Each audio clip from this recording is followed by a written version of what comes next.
sekalian, kita harus mengenal dulu apa isi dari drama tersebut dan siapa peran yang paling penting dari drama tersebut. Drama tersebut berjudul Kilau Lentera Islam di Masa Rasulullah SAW. Mohon maaf sebelumnya untuk para hadirin, selama berlangsungnya drama ini diharapkan para hadirin tidak ada yang mengobrol dan tidak ada yang berisik dan tidak ada yang bukan hanya sekedar drama biasa yang seperti tahun lalu ditampilkan kepada para hadirin sekalian, tapi drama pada malam hari ini itu adalah dikutip dari Sirah Nabawiyah, yaitu kisah kelahirannya Rasulullah SAW. Dari awal beliau dilahirkan hingga beliau wafat, apa saja ujian dan bagaimana kisahnya.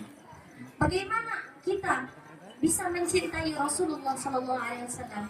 Bagaimana kita bisa mendapat syafaat Rasulullah SAW kalau kita tidak mengenal Rasulullah? Sedangkan syarat dari cinta itu adalah mengenal, ya. Jadi syaratnya agar kita bisa mencintai itu harus mengenal. Kalau kita nggak kenal, kita bisa cinta nggak? Nggak bisa. Kita bisa cinta karena kita sudah kenal. Maka kalau kita ingin tahu dan ingin mendapatkan syafaat Rasulullah, maka kenali Rasulullah SAW. Bukan yang dikenali itu artis-artis yang ada di sinetron saja.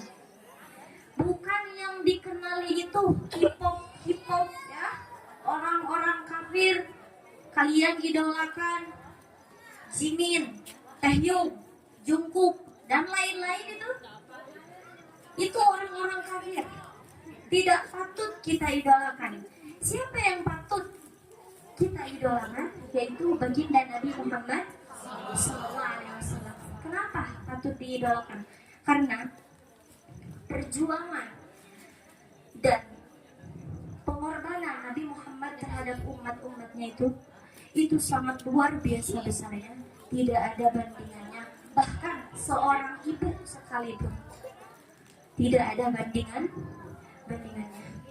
Kata Rasulullah ketika beliau akan wafat,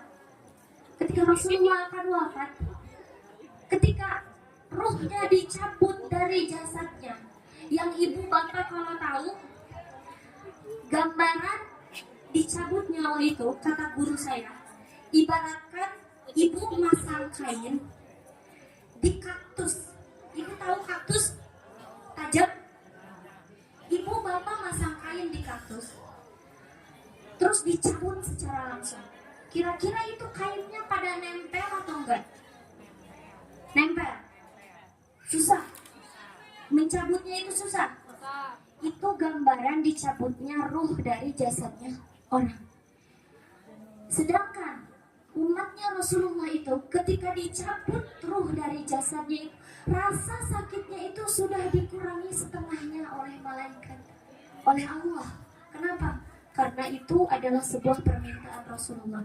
Maka betapa cintanya, betapa agungnya, betapa mulianya akhlak Rasulullah, betapa rindunya dan cintanya terhadap umat-umatnya, sehingga ketika beliau di dalam kondisi sedang wafat saja, dicabut ruh dari jasadnya, beliau masih mengingat umatnya. Ketika beliau akan dicabut jasadnya, apa yang beliau sebut? Apakah Fatimah? Apakah Ali? Apakah Umar? Atau Aisyah? Atau Ramlah? Atau Maimunah? Wabidalik. Selain itu, tidak ada kata yang diucapkan oleh Rasulullah ketika beliau di detik-detik beliau dicabut ruhnya oleh malaikat selain kata ummati, ummati, ummati. Apa artinya itu?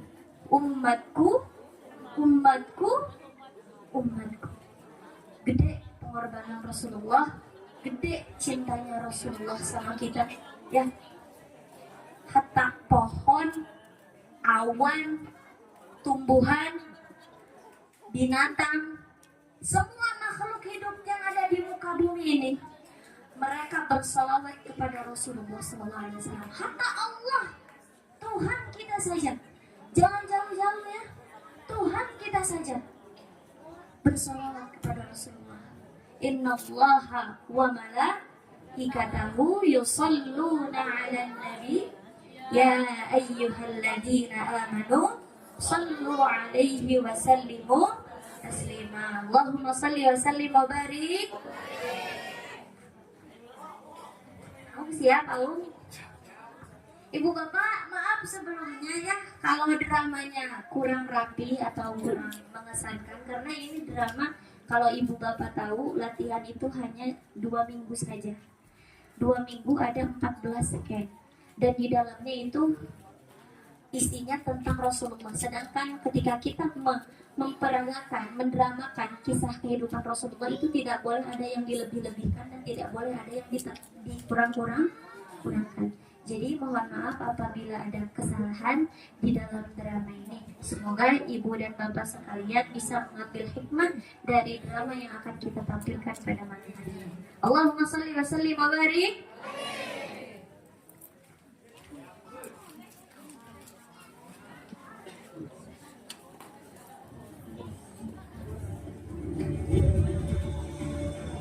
Ada banyak hati yang selalu berharap pertemuan indah dengan Nabi. Namun, ada di antara mereka yang masih kebingungan dan minim informasi cara cepat meraih cinta Nabi. Kami selalu diajarkan dan dikisahkan cerita-cerita kekasih mulia. Bahkan, tak lepas setiap ucapan, perilaku, dan bahasa yang guru-guru kami contoh dan keteladanan adalah tentang sang baginda yang paling sempurna. Di sini, kami semua sebagai santri sejati yang insya Allah akan terus menjadi santri sampai mati, akan menggerakkan hati dan bernostalgia bersama kepada jerih dan upaya rasa baginda Nabi SAW. Inilah penampilan drama musikal yang kami rayakan untuk sang pelita menekan sanubari hati dan jiwa dengan judul Kilau Lentera Islam di masa Rasulullah SAW. Dan inilah pemeran kita pada malam hari ini. Sayyidina Abdul Muttalib diperankan oleh Citra, Sayyidina Abu Bakar diperankan oleh Fitri, Sayyidina Umar bin Khattab diperankan oleh Rifki, Sayyidina Utsman bin Affan diperankan oleh Faris, Sayyidina Ali bin Abi Thalib diperankan oleh Ariana, Sayyidina Bilal bin Rabah diperankan oleh Ridwan, Sayyidina Hamzah diperankan oleh Zakia, Sayyidina Zaid bin Harisah diperankan oleh Naila Az-Zahwa, Sayyidina Khalid bin Walid oleh Fauzan, Sayyidina Abdurrahman bin Auf oleh Rafa Lesmana, Mikdad bin Athar oleh Nabila Aulia, Sa'ad bin Mu'ad oleh Farhan, Abdurrahman bin Abu Bakar oleh Raifah, Talha bin Ubaidillah oleh Alwi, Sa'ad bin Zaid oleh Arya, Ubaidillah bin Al-Haris oleh Setia Anur Ramadan, Hasan dan Husain kecil oleh Arfan dan Wawa, Hasan dan Husain besar oleh Zahra dan Nabila, Sayyidah Aminah Saskia, Sayyidah Fatimah Syifa, Sayyidah Aisyah Kalita, Sayyidah Halimah Rushan, Sayyidah Asma Angel, Sayyidah Ramlah Marsha, Ummu Aiman Awaliyah, Sayyidah Maryam Fatih, Sayyidah Asiyah Citra, Malaikat Jibril Rama, Halahim Fatih, Abu Sufyan Septian, Abu Jahal Farid, Al-Haris bin Abdul Uzza Maulana,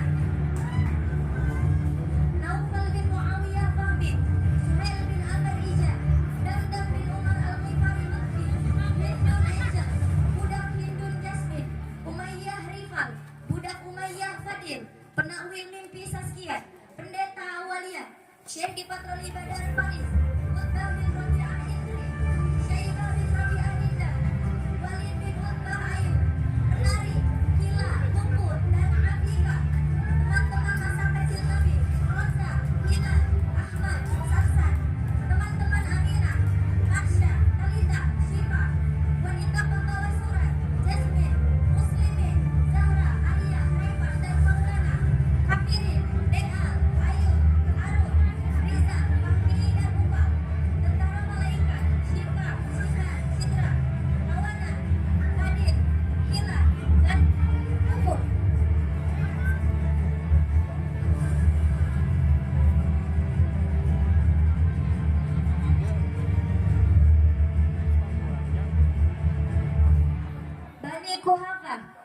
dibawakan oleh istri dan nenek.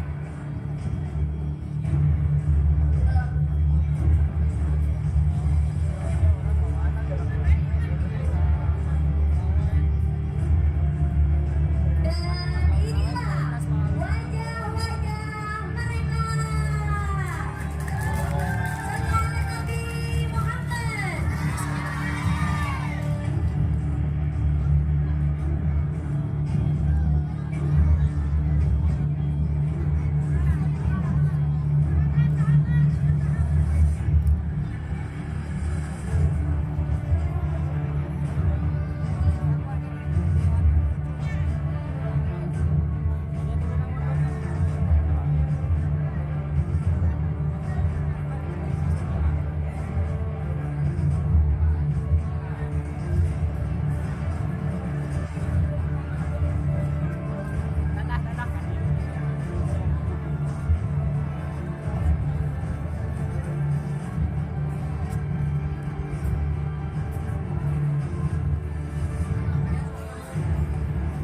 Sana di jing-jing lah tan. Tan.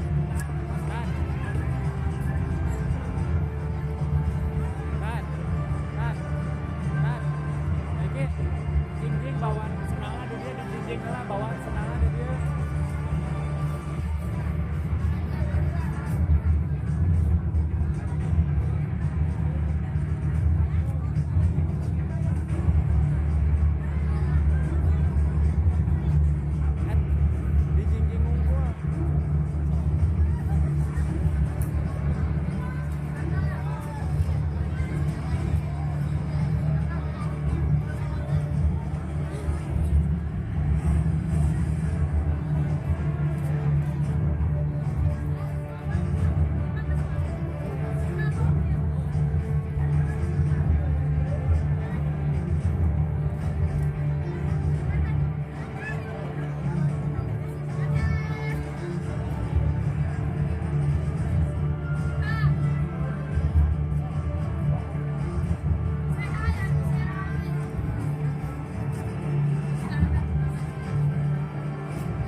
Skip nih. Oke, beres kabeh. Lahirlah seseorang yang paling dinantikan semesta. Beliau yang dikenal dengan Sayyidul Mursalin, Rasulullah Shallallahu Alaihi Wasallam. Ia dilahirkan di tengah kabilah besar bernama Bani Hashim pada pagi hari Senin 12 Rabiul Awal di kota Mekah.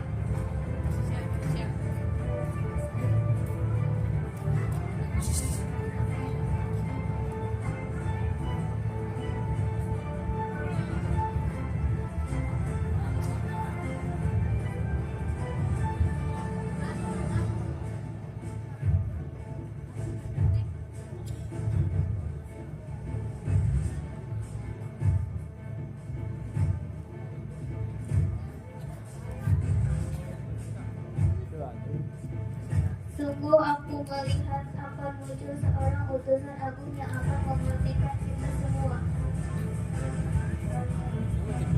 Saat kelahirannya Arash berguncang penuh sukacita dan riuh gembira. Langit dan bumi menjadi terang sebab keindahan cahaya gemerlap yang dilahirkan. Tatkala rasa ataupun cemas seperti anak lainnya, para bidan itu berasal dari bidadari-bidadari cantik di surga.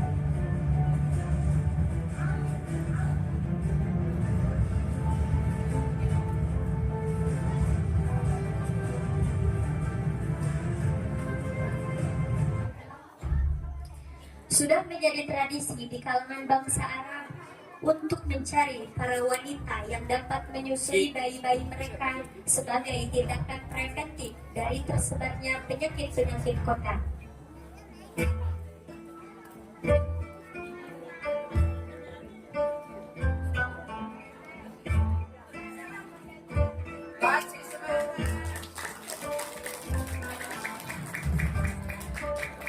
Bersamaan dengan hal itu, datanglah rombongan dari kalangan wanita yang sama-sama tengah mencari bayi-bayi yang akan mereka susui.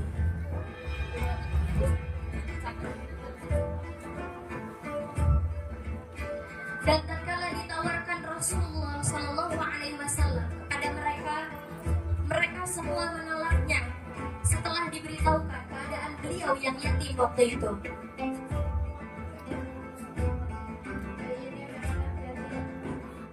Yatim, lalu apa yang kita akan dapatkan? Ya, apa yang akan kita dapatkan? Di antara mereka hanya tersisa satu perempuan yang bernama Halimah bintu Abi Dzuhaib belum mendapatkan anak susuan.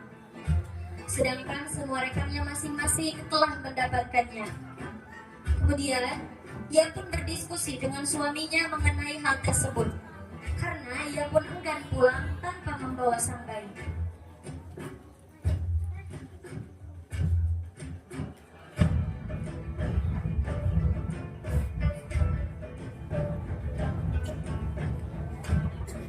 Demi Tuhan, aku tidak akan pernah beri kebangsaan sebelum aku mendapatkan bayi susuanku. Teman-temanku sudah mendapatkannya, lalu aku, demi Tuhan, aku akan membawa kembali bayi itu bersamaku. Maka alhamdulillah, semoga Allah menjadikannya suatu kebanggaan bagi kita.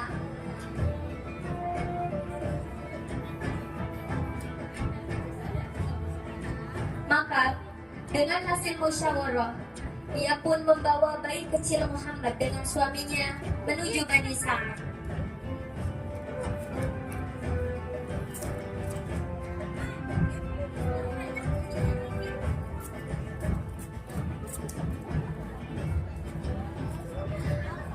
Beberapa tahun berlalu, Nabi tumbuh dengan baik di bawah asuhan Sayyidah Halimah.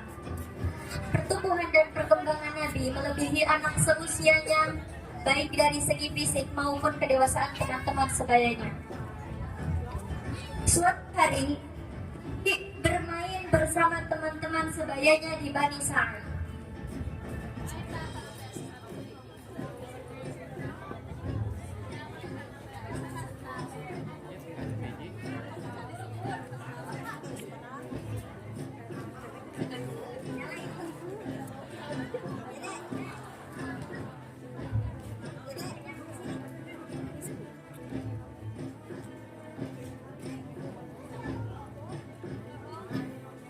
Muhammad kemarin kejar kami.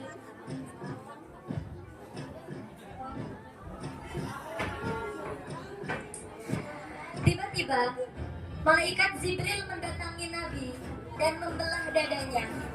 Kejadian tersebut disaksikan oleh teman-teman bermain Nabi. Kemudian malaikat merebahkan Nabi di tanah dan membelah jantungnya seraya berkata,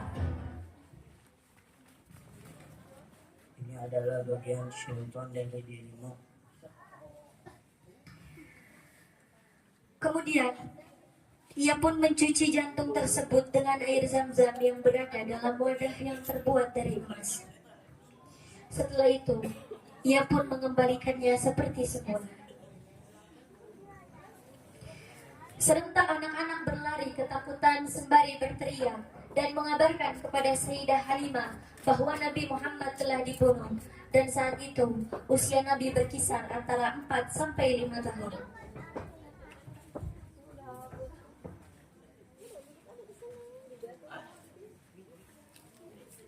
Sayyidah Halimah pun berlari menuju Nabi.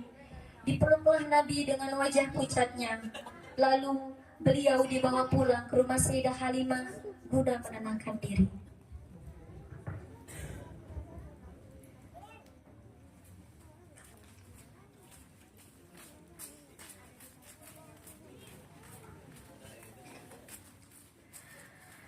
Setelah terjadinya peristiwa tersebut, Sayyidah Halimah pun merasa khawatir atas apa yang telah menimpa Nabi, sehingga ia pun bermaksud untuk mengembalikan Nabi ke pangkuan ibu kandungnya, yakni Sayyidah Aminah.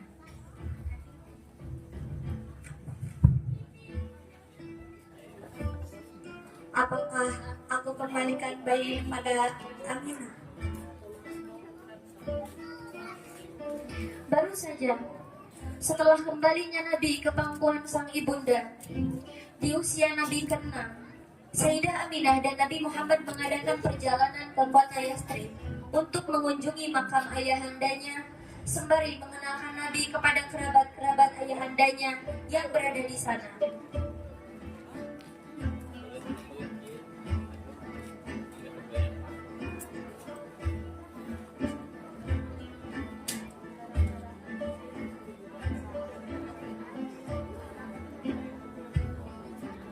Ya, ini anakku Muhammad.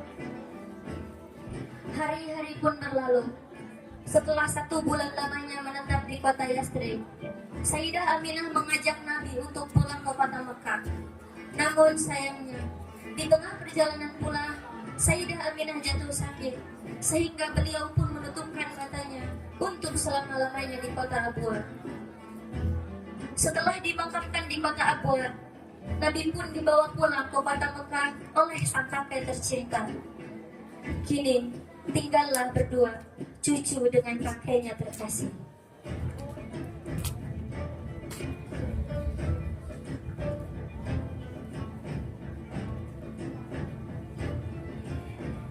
Kini Nabi telah tumbuh besar dan dewasa.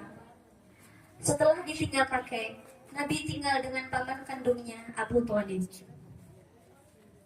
Hingga suatu pagi di kota Mekah, seorang pemuda terbangun dari mimpinya yang membuatnya merasa asing.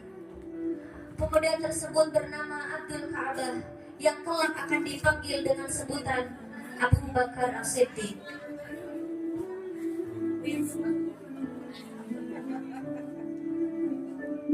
Sebab mimpinya itu, ia pun bergegas mendatangi penakwil mimpi yang masyhur di kota tersebut.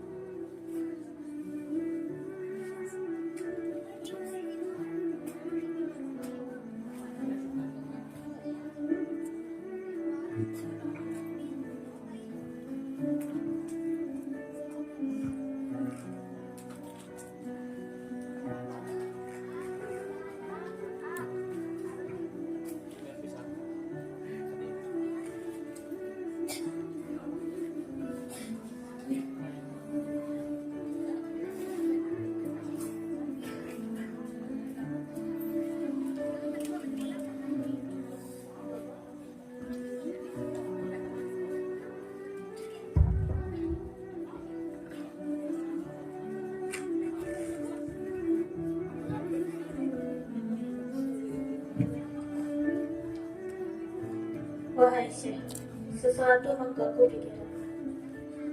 Aku bermimpi melihat bulan terpecah-pecah turun di Mekah, tersebar ke seluruh bangunan dan rumah-rumah. Lalu kepingan-kepingan itu bersatu kembali dan menjadi utuh seperti semula di rumah. Rupanya telah datang saat katanya. Siapakah yang kau maksudkan? Apakah nama yang suka kita tunggu-tunggu itu? Benar. Dan apabila mimpi benar adanya, maka kelak kau akan berikan kepadanya dan akan beliau menghadiahkannya. Berasal dari Makkah? Iya. Dari Bani Taim? Iya. Aku telah baca pada kita. Di sana tertulis ciri-ciri sahabat akhirnya. Dia gagal ganti dan mimpinya yang bersembunyi pada sangat tawadu. Ayat semua ada padamu. Aku harus menghentikan satu hal lagi. Apakah kamu memiliki gelar pada pesanmu? Iya. Allah orangnya. Selesai menemui dan mendapatkan jawaban dari mimpinya, Abdul Ka'bah pun pulang dan menyimpan semua rahasia tersebut di benaknya. Dan ia tak pernah mengutarakannya kepada siapapun. Tahun-tahun berlalu tanpa terjadi sesuatu, membuatnya melupakan mimpi tersebut begitu saja. Suatu hari, ketika ia dalam perjalanan pulang berdagang dari negeri Yaman, ia dihampiri oleh seorang lelaki tua yang tiba-tiba mengajukan beberapa pertanyaan kepadanya.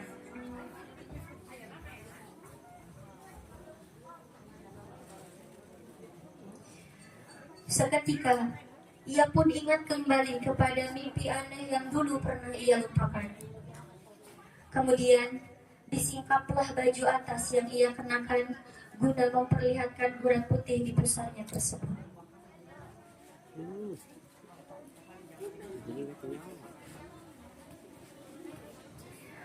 Abdul Ka'bah tiba di Mekah. Setibanya di kota Mekah, ia pun bertemu dengan Abu Jahal dan beberapa pemuka Quraisy lainnya.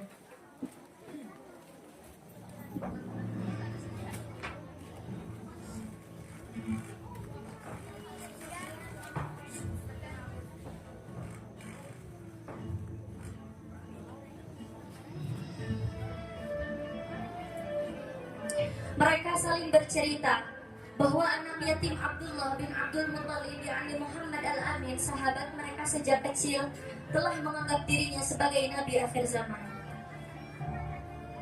Mendengar hal itu, Abdul Ka'bah yang sejatinya akan pulang ke rumahnya pun memutar haluan menuju rumah sahabatnya yakni Muhammad.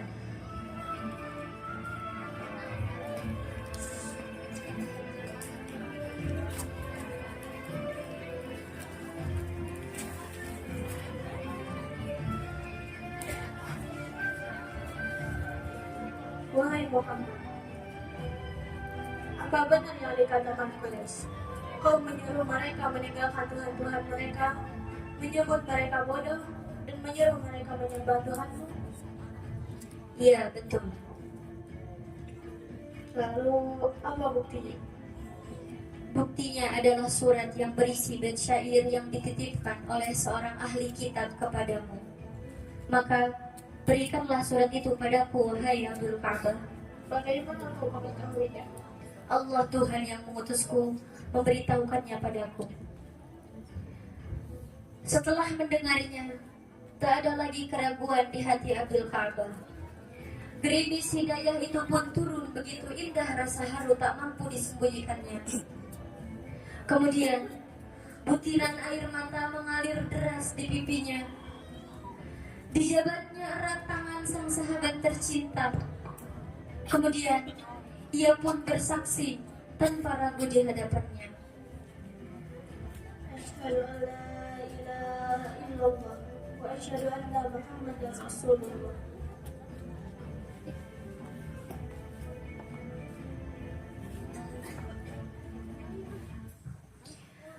Setelah Sayyidina Abu Bakar dan beberapa orang mulai mengikuti ajaran Nabi, orang tua, anak kecil, perempuan, dan budak-budak di antara mereka ada yang dijuluki dengan As-Sabiqun Al-Awwalun, yaitu orang-orang yang pertama masuk Islam. Di masa permulaan Islam, banyak sekali budak yang disiksa oleh tuannya karena sebab mereka memeluk agama Islam dan percaya terhadap apa yang disampaikan Rasulullah SAW saat itu. Salah satunya adalah Bilal bin Rabah.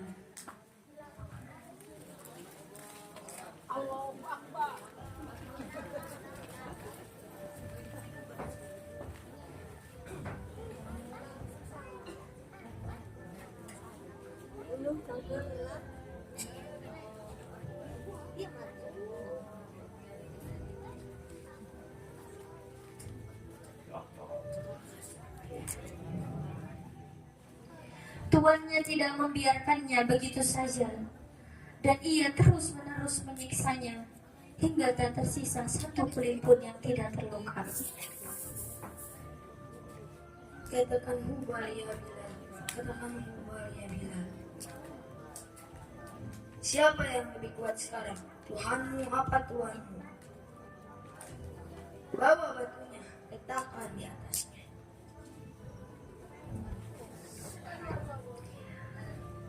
Karena keimanan telah meresap dan mendarah daging pada hati Bilal, pedihnya siksaan tak menggoyahkan keimanannya. Tak hentinya lafaz Ahad, Ahad, dan hanya Ahad terkumandangkan dari lisan Sayyidina Bilal.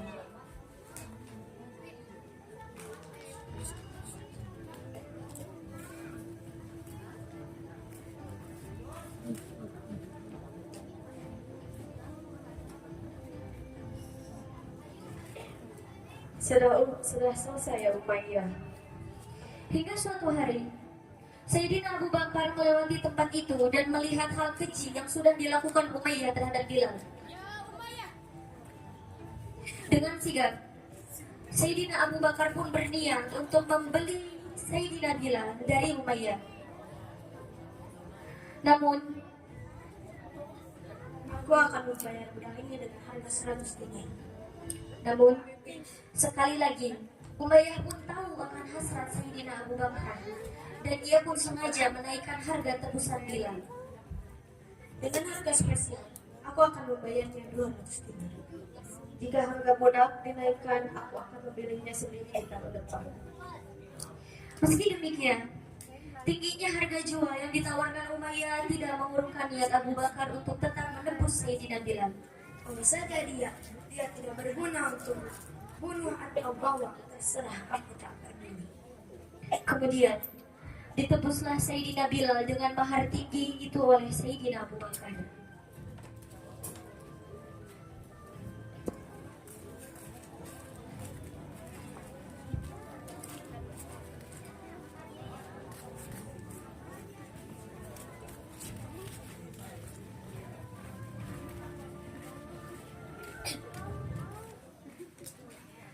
Ajaran Islam yang dibawakan Nabi tampaknya sangat mengusik hati dan pikiran kaum Quraisy. Banyak gangguan yang diterima Nabi. Hingga pada suatu hari, bertepatan ketika Nabi melakukan tawaf, tiba-tiba sekelompok orang menyergapnya. Mereka datang bergerombol mengurumuni Nabi, sampai Nabi pun tak tampak dari permukaan.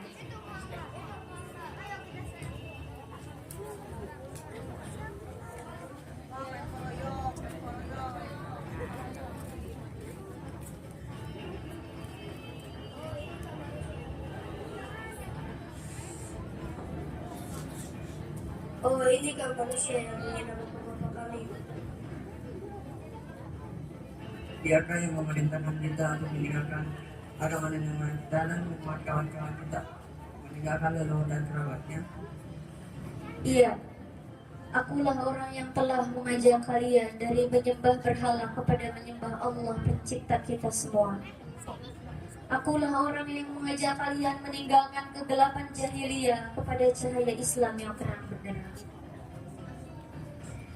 Setelah mendengarkan apa yang sudah dituturkan Nabi Muhammad, orang-orang Quraisy pun semakin marah dan mereka pun mendekati Nabi hingga tak tersisa jarak sedikit pun.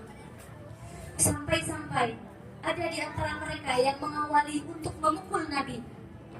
Kemudian disusul oleh yang lainnya. Nabi terus dipukuli hingga kepala beliau pun ikut terbenam di bawah kerumunan orang-orang Quraisy. Dari arah pintu masuk, terlihatlah Abu Bakar berlari memasuki pergulatan tak seimbang itu.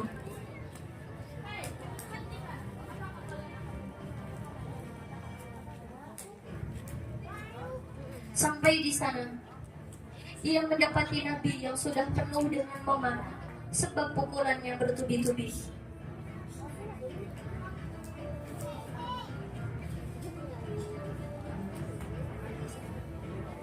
Pergilah ya Rasulullah, pulanglah, biarkan ini menjadi urusan. Lalu, bagaimana dengan dirimu sendiri, wahai Abu Bakar? Pulanglah ya Rasulullah, aku mohon, selamatkan dirimu. Namun, Sayyidina Abu Bakar terus menyuruh Nabi pergi jauh dari tempat tersebut, sebab pergulatan tak seimbang ini akan membahayakan Nabi. Hingga giliran Abu Bakarlah yang terus dihantam pukulan sampai menyebabkan wajahnya berlumuran darah dan tak dapat dikenali lagi. Orang-orang Quraisy pun meninggalkannya begitu saja, dan Abu Bakar tergeletak pingsan di dekat Ka'bah. Hingga datanglah keluarga dari Bani Kuhafah membawanya pulang untuk mengobatinya.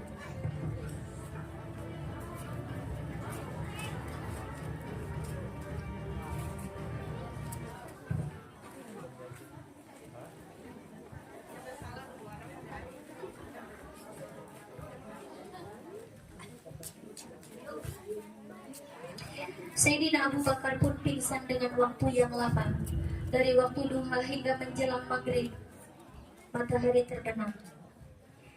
Dan ketika akhirnya ia pun siuman, hal pertama yang beliau tanyakan pada ibunya saat membuka mata adalah perihal kabar Rasulullah SAW.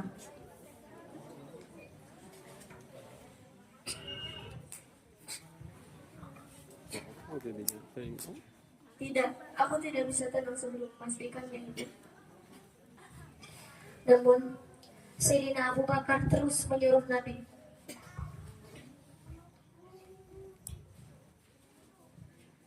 meski sudah diberitahukan bahwa Nabi baik-baik saja, namun beliau tetap tidak puas dengan jawaban yang diutarakan padanya.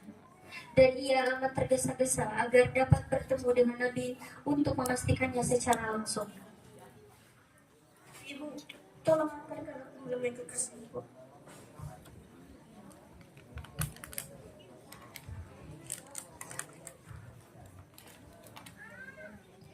Meski keberatan dengan keinginannya karena mengkhawatirkan keadaan sang ayah, namun mereka juga tak tega membiarkannya penuh kekhawatiran terhadap sang Nabi seperti itu. Dipapahlah Sayyidina Abu Bakar berjalan menuju rumah Nabi, sehingga baru sampai di halaman rumah, Rasulullah langsung membuka pintu dan berlari menuju Sayyidina Abu Bakar. Keduanya pun berjumpa dalam keadaan penuh keharuan.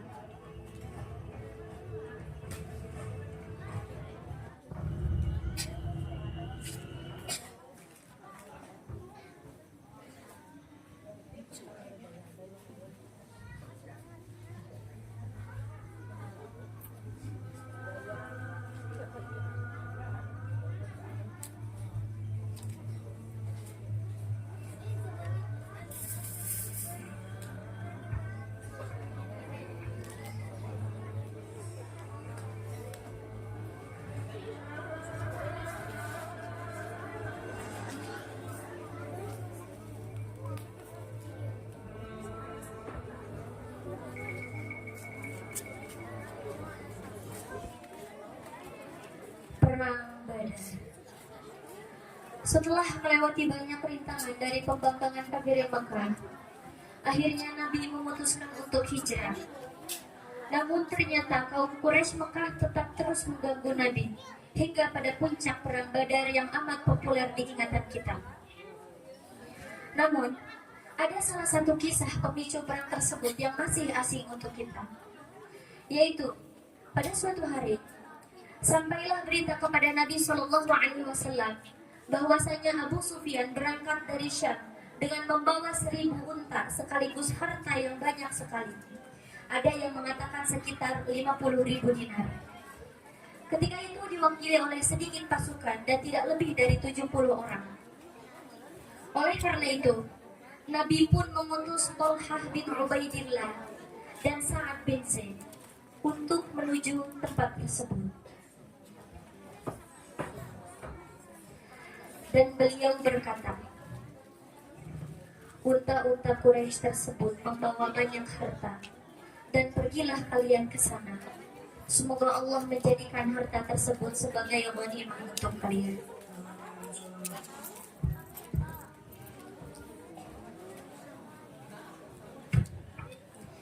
Di sisi lain, Abu Sufyan sangat mewaspadai berita ini jangan sampai diketahui oleh siapapun.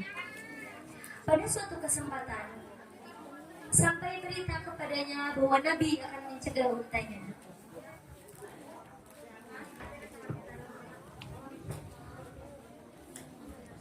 Kemudian, disewalah Damdam bin Umar al-Ghifari dengan 20 mizqal untuk pergi ke Mekah.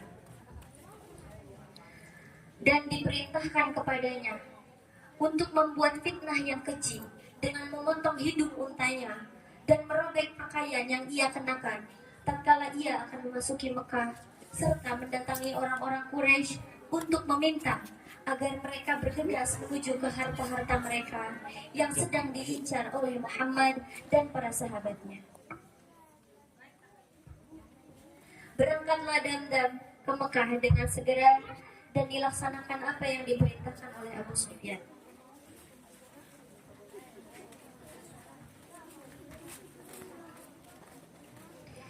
Seperti kebiasaan kufar Mekah, mereka selalu berpesta ria. Mereka asik berkumpul sambil meneguk khamr merah itu diiringi tarian oleh penghibur dari si tukang tari panggilan.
Sesungguhnya Nabi Muhammad telah keluar dari Madinah 302 bulan.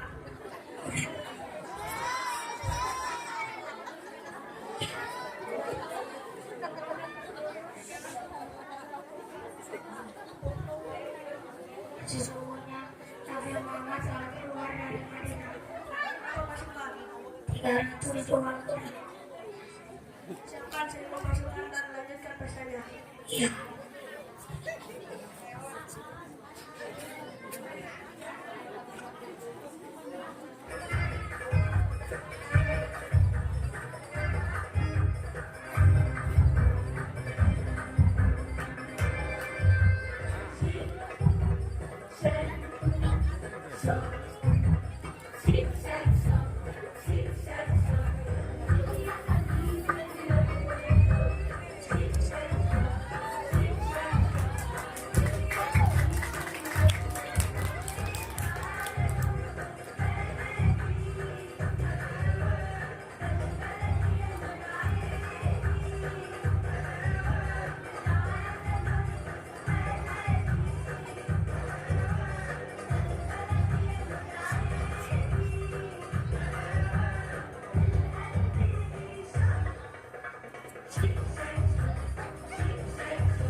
Berbeda dengan kaum Quraisy di Madinah, Rasulullah sedang memikirkan rencana yang harus diputuskan oleh para pejuangnya.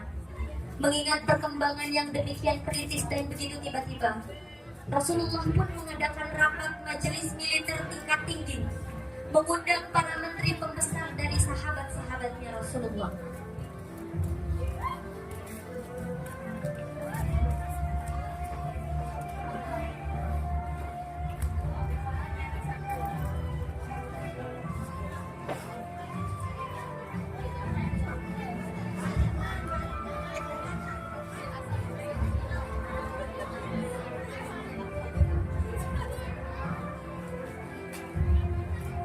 Wahai orang-orang, siapa lagi yang akan melontarkan pendapatnya padaku? Nah, Mister. Kami akan selalu bersamamu. Demi Allah, sekalipun kami tidak akan pernah mengatakan kepadamu sebagaimana perkataan Bani Israil kepada nabinya. Pergilah kau dan Tuhanmu dan berperanglah, kami akan menunggumu di sini. Tetapi kami mengatakan, pergilah kau dan Tuhanmu dan berperanglah, sesungguhnya kami akan selalu senantiasa bersamamu dan ikut serta berperang. Maka demi Tuhan yang mengutusku kepada kami dengan kebenaran, seandainya jika kamu hendak berjalan melewati para Allah, niscaya kami akan selalu bersama menyertaimu hingga kamu dapat mencapainya. Demi Allah, seakan-akan kamu mengingatkan kami ya Rasulullah. Benar. Maka sesungguhnya ya Rasulullah kami telah beriman kepada membenarkan dan kami bersaksi bahwa semua yang datang kepadamu adalah kebenaran. Kami telah memberikan kepadamu komitmen dan janji kami untuk mendengarkan dan taat, maka lanjutkanlah wahai ya Rasulullah kepada apapun yang kau kehendaki demi zat yang mengutusmu dengan kebenaran. Seandainya engkau memerintahkan kepada kami untuk menerjang lautan ini, niscaya kami akan menyelamatkan bersamamu. Tidak ada seorang pun dari kami yang tertinggal, dan kami tidak membenci jika esok hari engkau mempertemukan kami dengan musuh. Sesungguhnya kami sabar dalam peperangan, jujur dalam pertemuan, dan semoga Allah memaafkan kepadamu dari kami apa yang menyenangkan pandanganmu, maka majulah atas surga Allah. Rasulullah sangat senang dengan ucapan saat tersebut. Kemudian Nabi Shallallahu Alaihi Wasallam bersabda, berjalanlah dan berilah kabar gembira. Sesungguhnya Allah menjanjikan kepadaku pertolongannya. Demi Allah, seolah-olah aku melihat peperangan itu. Setelah selesai rapat, mereka pun bubar dan bersiap-siap.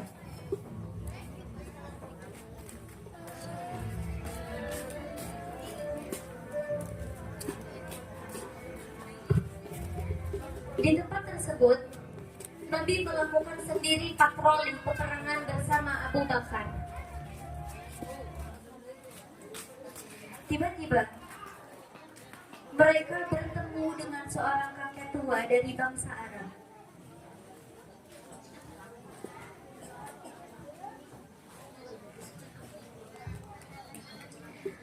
Lalu, beliau pun bertanya tentang pasukan Quraisy dan asikan Muhammad agar ia tidak curiga. Aku tidak akan memberitahumu sebelum kamu memberitahuku siapa dirimu. Jika engkau memberitahu kami, maka kami akan memberitahukannya kepadamu. Benarkah? Ya. Nah, sampai kepadamu bahwa Nabi Muhammad dan para sahabatnya keluar pada hari ini dan itu.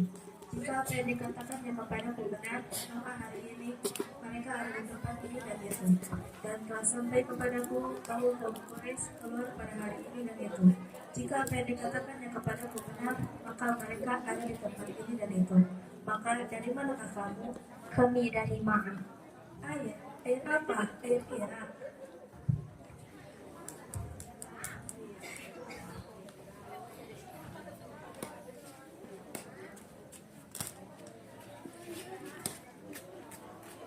Tibalah hari ditetapkannya peristiwa Badar. Adapun jumlah pasukan Muslim tatkala itu menurut pendapat yang terkuat berkisar sebanyak 313 pasukan. Mereka hanya memiliki 2 kuda dan 70 unta.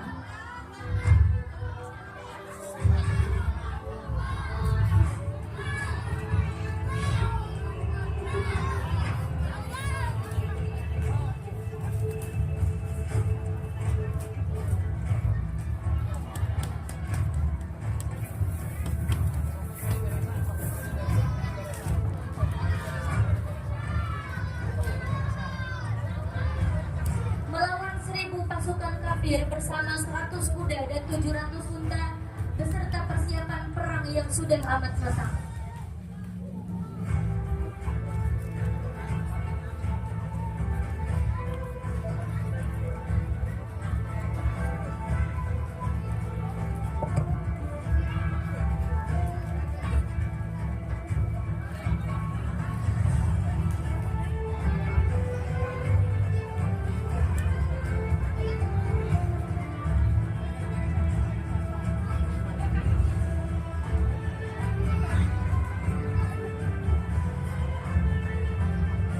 Mereka saling berhadapan-hadapan dengan menyebut nama Tuhan masing-masing.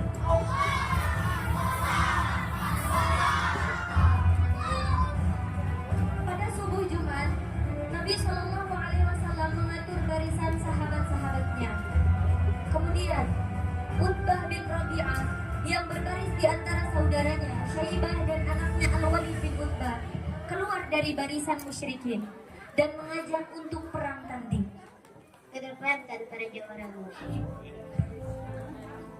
Kemudian majulah beberapa pemuda dari golongan Ansor seperti Aus dan Mu'ad, yang keduanya adalah anak dari Al-Haris dan Abdullah bin Rawahah. Siapa kau? Tunjukkan lawan yang setara dan seimbang. Tanding sekufu ini akan dimulai 1 lawan 1, begitu kesepakatannya. Majulah saudara Musibah, Abu Walid bin Muslim.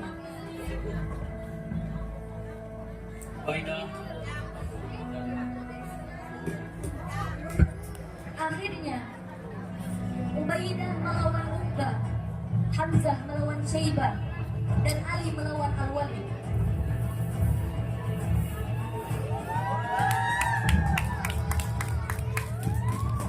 Hamzah dan Ali membunuh kedua lawannya dengan sangat mudah. Namun tidak demikian halnya dengan Ubaidah yang terkena 2 tusukan. Ali dan Hamzah bergegas untuk mengawal Ubaidah untuk membunuh.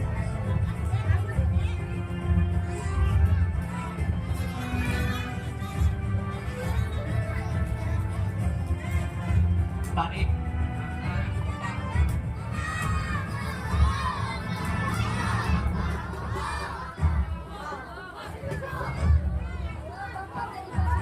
Peperangan sengit pun berlangsung tiada henti. Di dalam pertempuran ini, orang tua bertemu dengan anak mereka. Saudara berhadapan dengan saudara sendiri. Perbedaan prinsip yang membuat mereka bermusuhan, sehingga pedanglah yang memutuskan hubungan antara mereka. Tiba saatnya seorang mantan budak bertemu dengan majikannya dahulu, yang sekarang tengah menjadi tawanan sahabatnya, Abdurrahman bin Auf.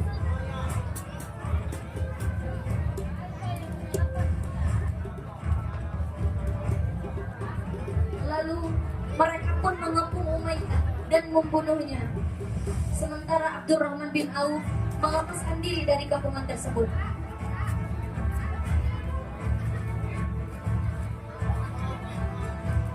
Hingga tatkala perang telah berkecamuk dengan dahsyat dan hebatnya, beliau pun berdoa meminta pertolongan kepada Allah. Pertolongan pun datang berupa 1000 malaikat yang datang dari berganti hingga tampaklah kemenangan.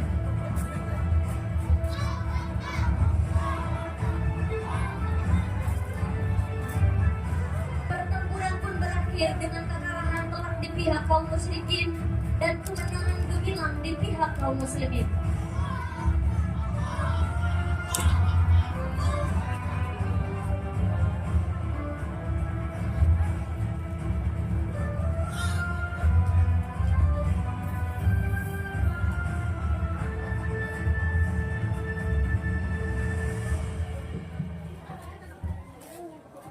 Wahai Hamzah, ini adalah tawanan dan harta kami.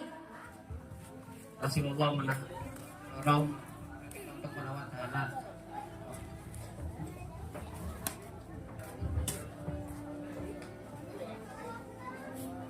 Singkat cerita, setelah kemenangan muslimin di perang Badar menjadikan pelajaran besar bagi kufar Mekah. Namun mereka terus mengusik Nabi tiada henti. Pada suatu hari, Rasulullah Shallallahu Alaihi Wasallam ingin melaksanakan umrah bersama para sahabatnya. Meski beliau paham betul orang-orang Quraisy tidak akan membiarkan Nabi dan pengikutnya begitu saja. Beliau tetap melaksanakan keinginannya. Di tengah perjalanan, Nabi SAW memiliki kekhawatiran karena besar kemungkinan akan terjadi kontak senjata, mengingat kufar Quraisy adalah musuh terbesar kaum muslimin saat itu. Kemudian Rasulullah SAW bersabda, "Lanjutkanlah perjalanan atas nama Allah Azza wa Jalla." Lalu Rasulullah menyeru Umar bin Khattab untuk diutus ke Mekah, menyampaikan kepada tokoh Quraisy tujuan kedatangan beliau. Namun Umar mengkhawatirkan nasib dirinya, mengingat bagaimana sikap keras dirinya terhadap kaum musyrik Quraisy. Maka ia pun merekomendasikan Utsman bin Affan yang lebih terpandang di kaum Quraisy. Kemudian Rasulullah pun menyuruh Utsman bin Affan dan mengutusnya pergi ke Quraisy.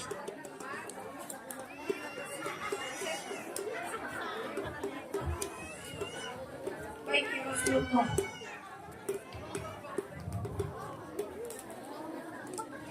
Lalu Utsman pergi ke Mekah di bawah perlindungan Aban bin Sa'ad bin Al-As Al-Umawi sampai beliau menunaikan tugasnya. Menyadari posisi Quraisy yang rawan, mereka mengutus Suhail bin Amr untuk mengadakan perundingan.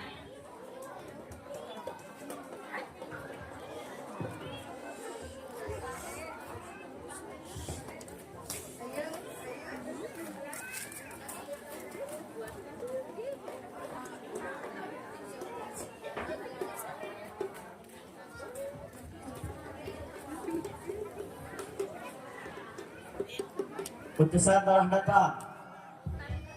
Suhail bin Amr, Mungkin mereka menginginkan perdamaian.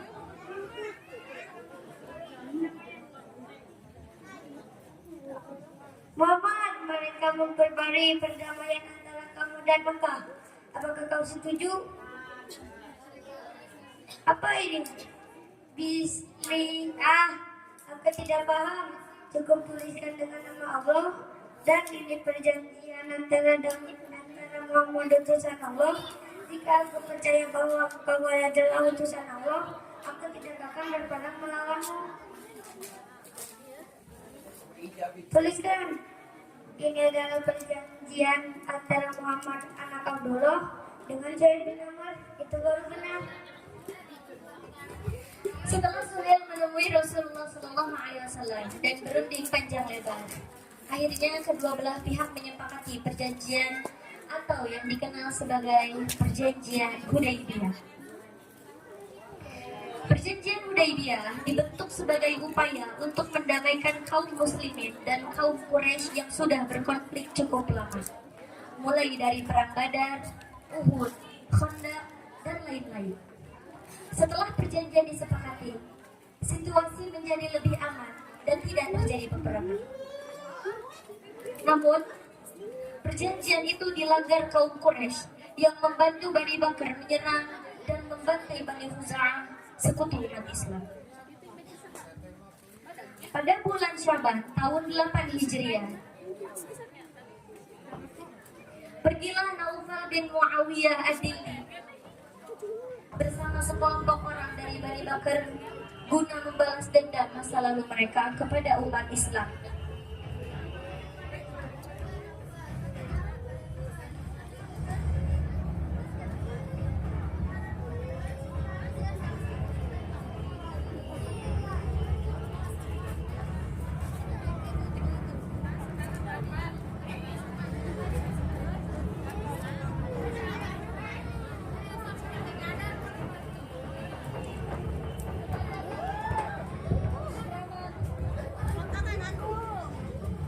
Setelah tragedi itu, perwakilan dari Bani Khuza'ah yang selamat pergi menghadap Nabi Muhammad SAW di Madinah dan menceritakan pengkhianatan kaum Quraisy di Mekah.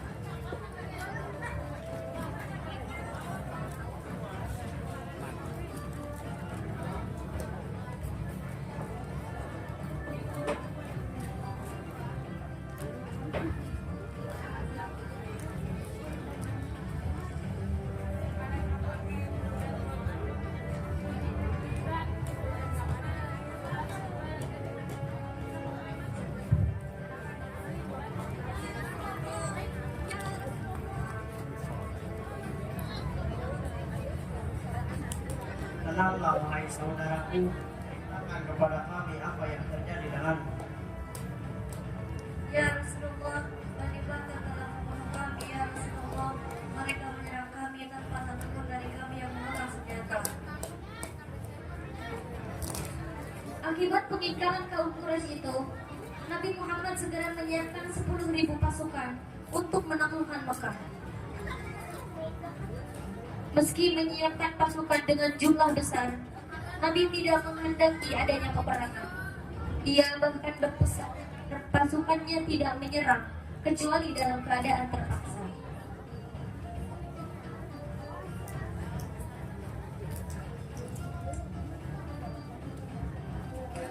Setelah kejadian pemberontakan Naufal, kaum Quraisy pun merasa khawatir serta merasakan akibat besar yang harus mereka tanggung karena sekutu mereka. Karenanya mereka bermusyawarah dan mengirim Abu Sufyan guna memperbarui perjanjian. Sementara di Madinah, Rasulullah mengabarkan, sepertinya Abu Sufyan akan datang kepada kalian guna memperkuat perjanjian dan memperpanjang muslimin. Tatkala Abu Sufyan sampai di Madinah, ia bergegas menemui putrinya yaitu Ummu Habibah Ramlah untuk meminta dukungan.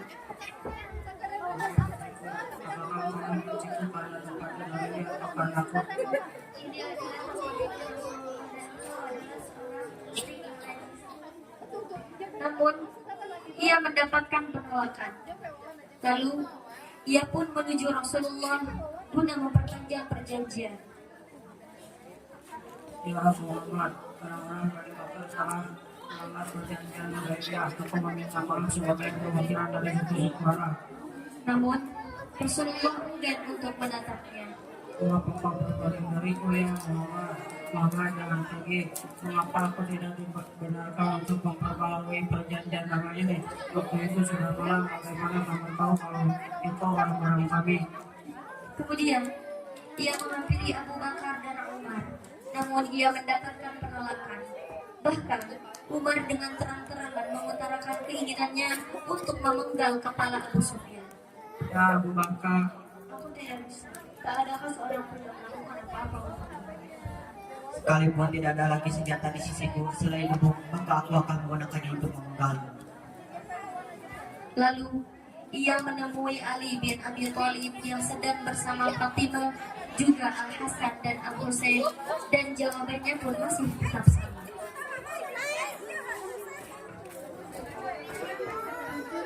wahai Ali, kau adalah orang yang paling kami keselamatan denganku, dan aku datang kepadamu untuk memenuhi suatu kebutuhan. Maka jangan biarkan aku membawa kekecewaan, terutama aku sabar di hadapan Muhammad. Ya Abu Sufyan, Rasulullah telah memutuskan untuk melakukan sesuatu, maka tidak dapat kami cegah. Aku menyerahkan beberapa ini untuk menjadi pemimpin di antara manusia, agar ia menjadi penguasa bangsa Arab yang wahyu denganku. Demi Allah, dan tidak ada seorang pun yang mampu mendapatkan kepada Abu Sufyan. Ya alasan keadaanku semakin memburuk karena aku nasihat. Allah, aku tidak tahu apa yang akan bermanfaat padamu. Tapi kau adalah penguasa bagi kita. Maka bangkitlah dan berikan kenyamanan untuk rakyat dan pulanglah ke negerimu. Maka Abu Sufyan pun pulang dengan tanpa membawa apapun. Setelah dilanggarnya perjanjian Hudaybiyah, Rasulullah segera menyiapkan 10.000 pasukan untuk menaklukkan kota Mekah. Namun, beliau memerintahkan untuk tetap merahasiakan rencananya, hingga turun wahyu tentang seseorang yang telah membocorkan rencana tersebut. Beliau pun mengutus Ali, Az-Zubair, Mikdad, dan Marsad al-Ghanawi untuk menyelidikinya.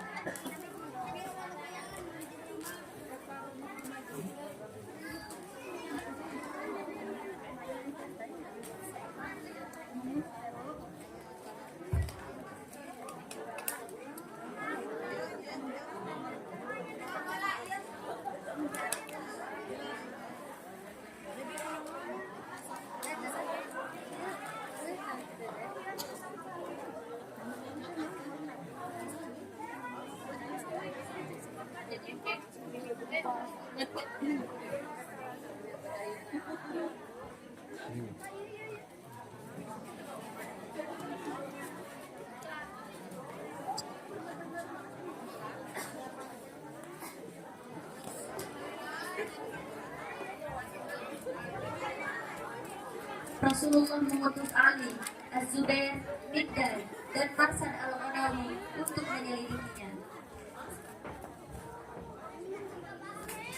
Segeralah berangkat hingga kalian sampai di Raudhah, sebab di sana ada seseorang wanita pembawa surat untuk orang-orang Quraisy.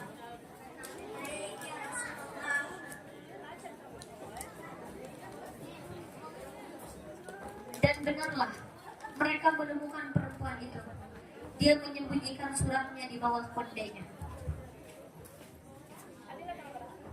Apakah kamu membawamu dengan surat? Demi Allah, Rasulullah tidak pernah berdosa begitu kepada kami. Kamu harus memberikannya, atau kau akan menelanjangimu.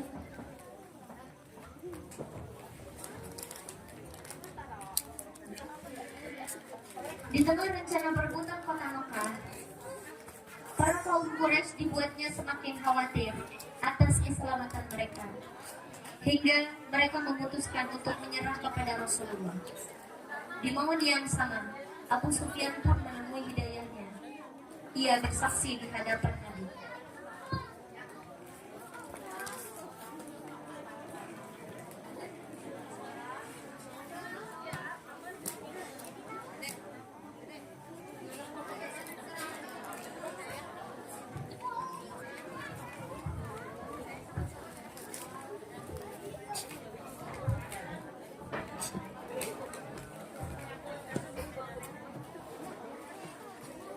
Katakanlah untuk apa kau datang kemari?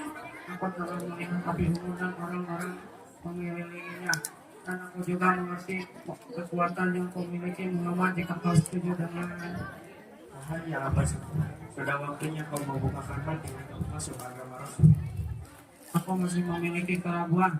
Kalau begitu aku akan menunggak kepadamu agar kau tidak ragu lagi. Wahai Khalid, tidak ada paksaan untuk masuk agama Allah. Manusia membutuhkan waktu, entah itu waktu yang lama atau waktu yang cepat. Semoga Allah memberi kehendak kepada yang dikehendaki. Wahai budak hitam, kau sungguh memiliki hati yang mulia. Aku tidak memiliki apapun selain apa yang diberikan Tuhan. Ya, seandainya perhara itu kita, mereka tidak akan menyalahkanku. Di sini dengan setulus hati aku mengatakan tanpa paksaan dan keraguan. Asyhadu an la ilaha illallah wa asyhadu anna Muhammadar Rasulullah. Sekarang biarkan aku pergi. Abu Sufyan pun menemui hidayahnya dan ia bersaksi di hadapan Nabi.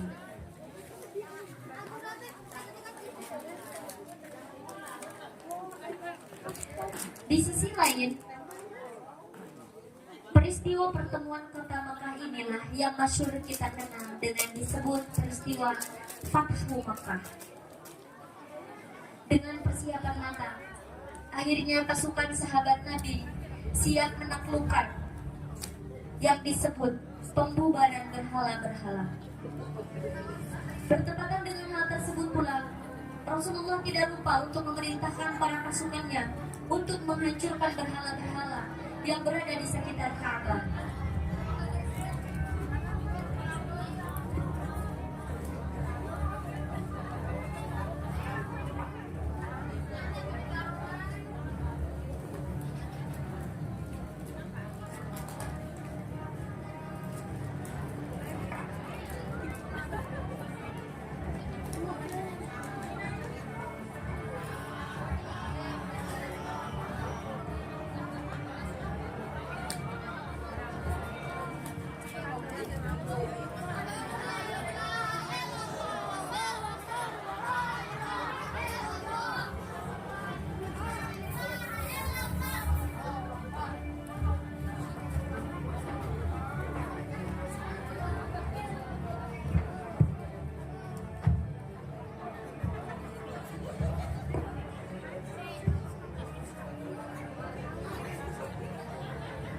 Kemudian Rasulullah mengutus Bilal bin Rabah untuk mengumandangkan azan.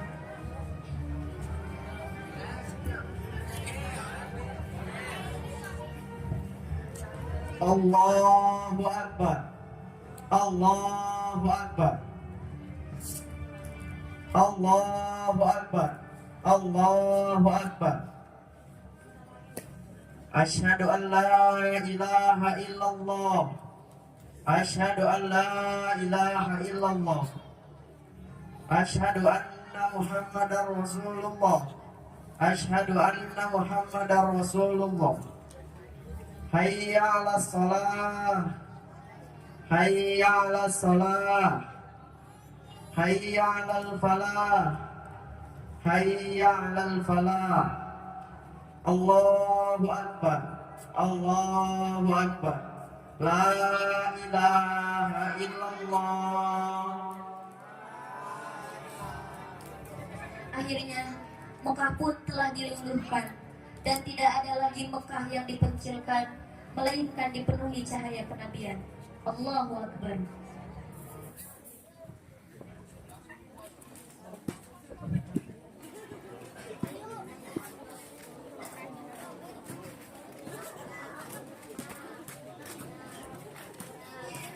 Beberapa tahun kemudian, tepat pada tahun 10 Hijriah dari bulan Ramadan, terjadilah peristiwa Haji Wada.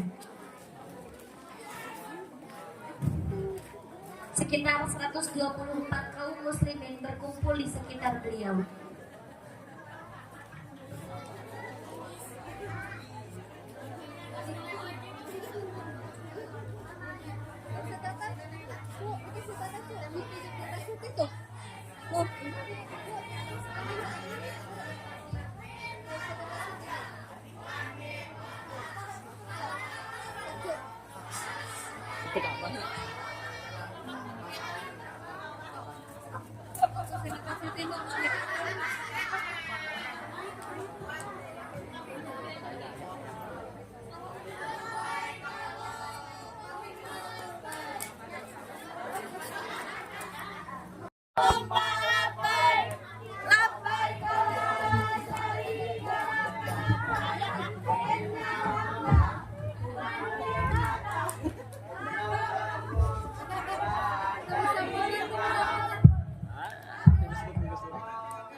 Setelah rangkaian haji hampir sempurna, beliau berkumpul dengan seluruh jemaah yang ikut. Lalu Rasulullah pun bangkit berkhutbah.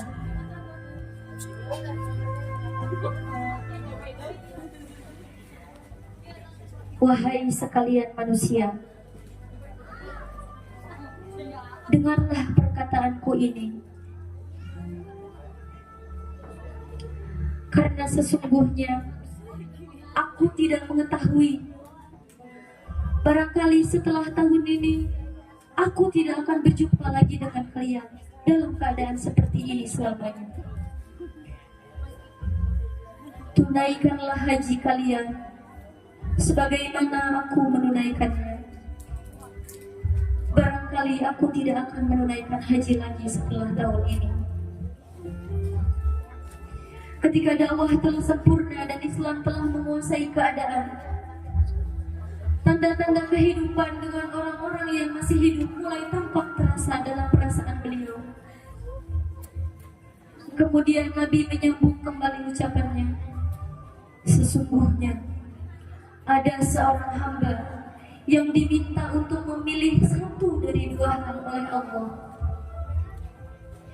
antara diberikan kepadanya segala kemewahan di dunia sesukanya, ataukah berjumpa dengan Tuhannya. Dan dia memilih perjumpaan. Setelah mendengarkan nasihat khutbah Nabi, Abu Bakar pun menangis, sampai para sahabat pun keheranan melihatnya. Abu Bakar tak kuasa hingga akhirnya tumbang mendengar hal itu. Ia sangat mengerti bahwa yang dimaksud dengan hamba itu adalah Rasulullah sendiri.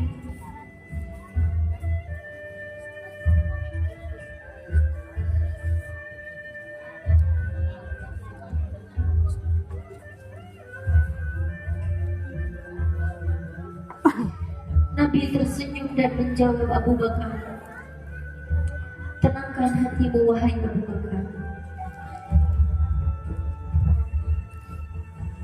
Setelah semua sahabat yang ada ikut menangis setelah menyadari apa yang sudah Abu Bakar sebutkan, semua pun ikut dalam kesedihan yang sama, hingga tak satu pun di antara mereka yang berani tersenyum.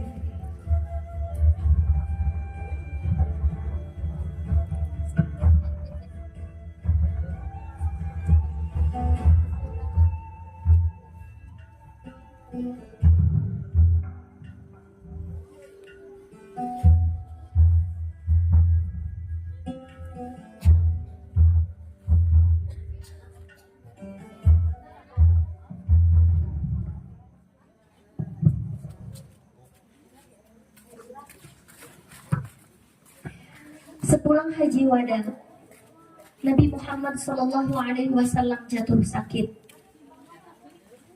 Benarlah apa yang sudah Nabi isyaratkan kala itu.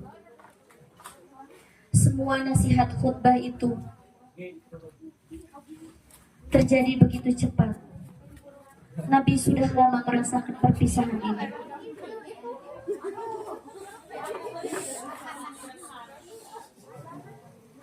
Ketika beranjak waktu duha, ia memanggil Fatimah, kemudian membisikkan sesuatu.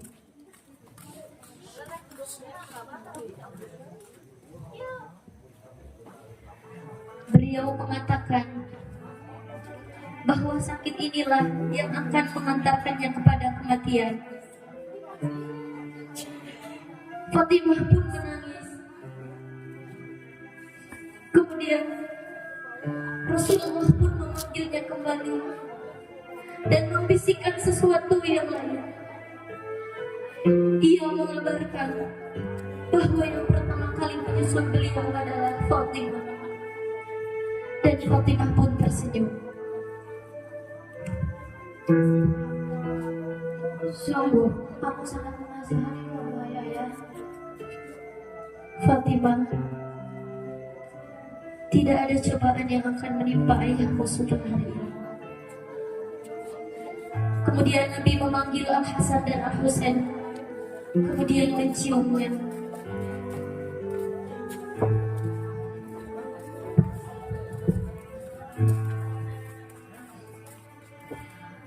Langit Madinah menggelap. Kepanikan menguasai seluruh kota. Tangis membuncah di sana sini. Hari itu 12 Rabiul Awal tahun ke-11 Hijriah, berita kewafatan Nabi Muhammad pun terdengar. Sungguh telah wafat Rasulullah.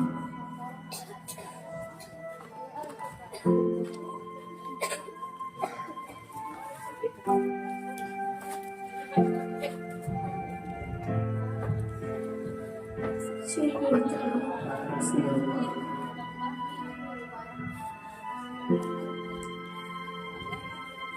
Para sahabat berjalan tergesa-gesa menuju masjid dan berkumpul untuk memastikan kabar yang mereka dengar.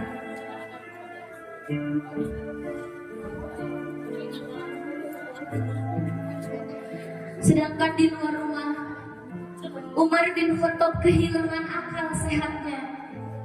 Ia mengacukan pedang sambil berjalan ke sana kemari.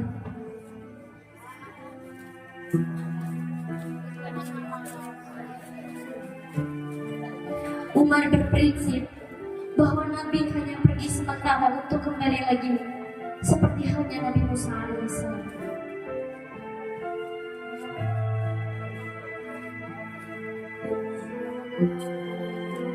Kau jangan asal berbicara. Semoga Allah memotong lisan orang yang berkata Rasulullah telah wafat.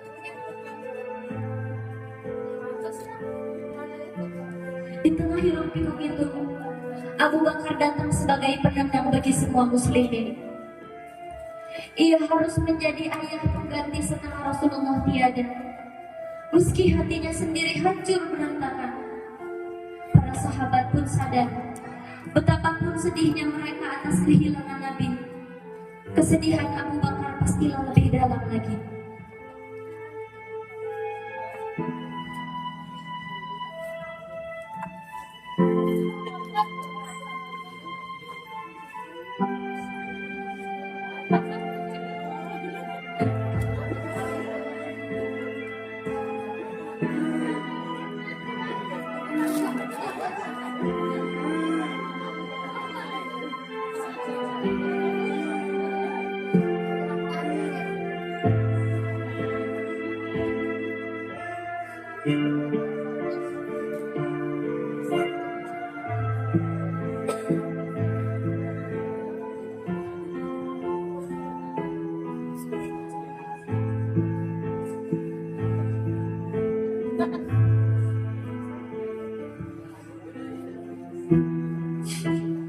Ya, sungguh indah hidup dan matimu ya Rasulullah.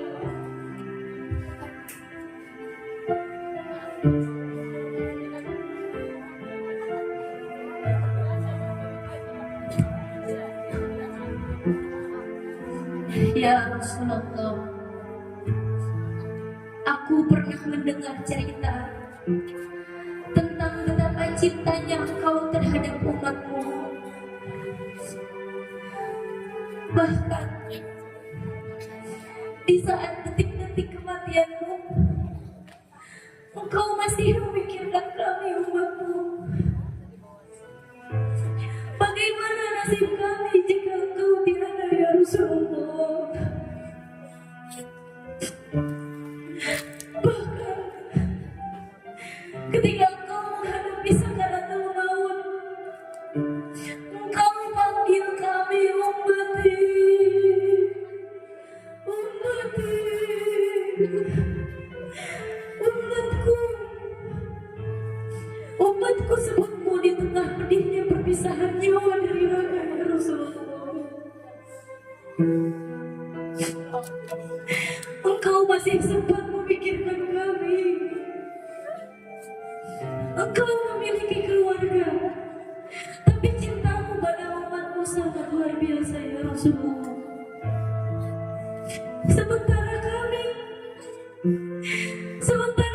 ya Rasulullah, kami sering melupakanmu ya Rasulullah.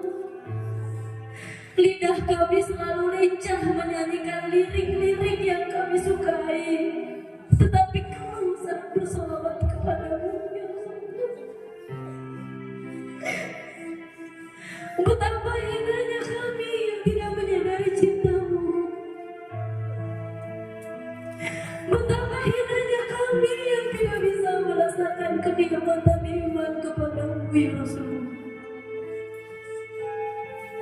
Betapa berlumuran dosanya kami, sehingga hati kami mati dan tak mampu merasakan kelembutan cintamu yang tulus. Ya Rasulullah, aku mendengar bahwa kelak kau akan mencari kami umatmu untuk memberikan syafaat darimu, untuk membantu kami agar terlepas dari pedihnya siksa neraka.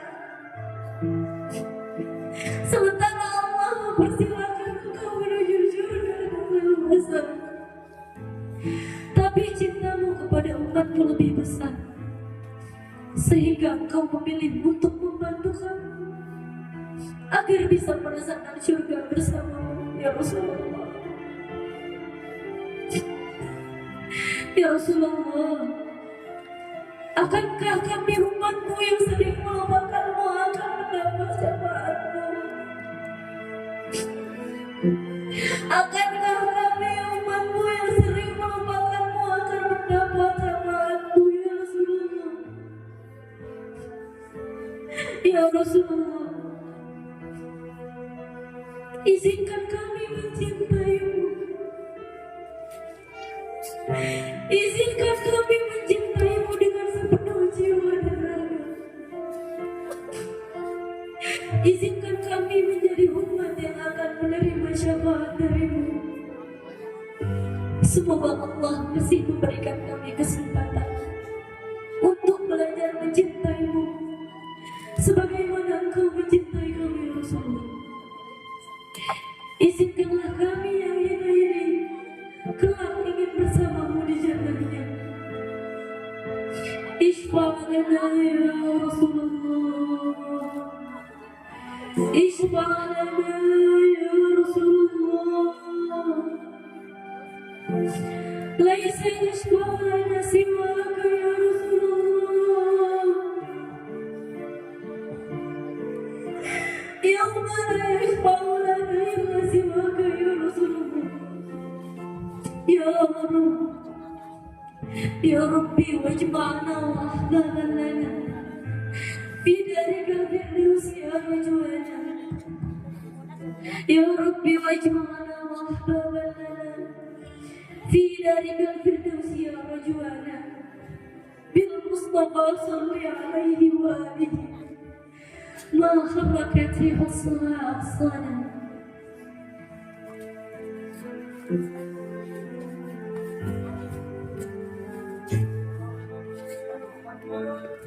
Ketika baginda Rasul sebelum wafat, beliau mengumpulkan dengan sahabat-sahabat pas selesai melaksanakan berjamaah. Pada saat sebentar lagi kewafatan Rasul, maka Rasul kepada sahabat-sahabat berkata, "Wahai sahabat-sahabatku, siapa di antara kalian yang pernah terdolimi olehku? Aku tidak mau nanti di akhirat ketika aku di dunia ada orang yang terdolimi olehku. Aku lebih takut di akhirat. Maka andai kata ada di antara kalian semua yang terdolimi olehku, maka angkat tangan. Aku siap untuk dikisos seorang pemimpin yang luar biasa." Seluruh para sahabat-sahabat terdiam, 1000 bahasa tidak ada yang berbicara. Lalu baginda Rasul berkata lagi, "Wahai sahabat-sahabatku, siapa yang pernah terdolimi olehku, kisoslah aku sekarang daripada nanti di akhirat." Seluruh para sahabat terdiam, tidak ada yang berbicara, satupun juga tertunduk dalam keadaan sedih mau berpisah dengan baginda Rasul. Sampailah perkataan yang ketiga kalinya, "Wahai sahabat-sahabatku, siapa di antara kalian yang pernah terdolimi olehku, maka sekarang kisoslah aku." Pada saat sahabat-sahabat terdiam 1000 bahasa, tidak mengangkatkan kepalanya, tertunduk lesu semuanya, ada salah satu orang tua yang mengangkatkan tangannya, yang menggetarkan seluruh para sahabat, yang mengagetkan seluruh para sahabat. Orang tua itu bernama Ukasah bin Mihsan. "Saya ya Rasulullah." Seluruh para sahabat-sahabat yang tadinya tertunduk, begitu mendengar ada salah satu di antara mereka berkata, "Saya ya Rasulullah yang pernah terdolimi olehku." Seluruhnya kaget, bercampur marah. Apa yang pernah terdolimi? Apa yang pernah aku dolim kepadamu, wahai sahabatku Ukasah? "Ya Rasul, ketika aku ikut berperang denganmu, pada saat itu engkau naik unta. Maka ketika engkau mengangkatkan satu pencut cambuk, lalu cambuk yang dipegang olehmu ujungnya terkena perutku, maka saat ini aku ingin mengkisos apa yang pernah dilakukan olehmu, yaitu aku ingin mencambuk perutmu. Seluruh para sahabat kaget. Sungguh berani orang ini kepada baginda Rasul.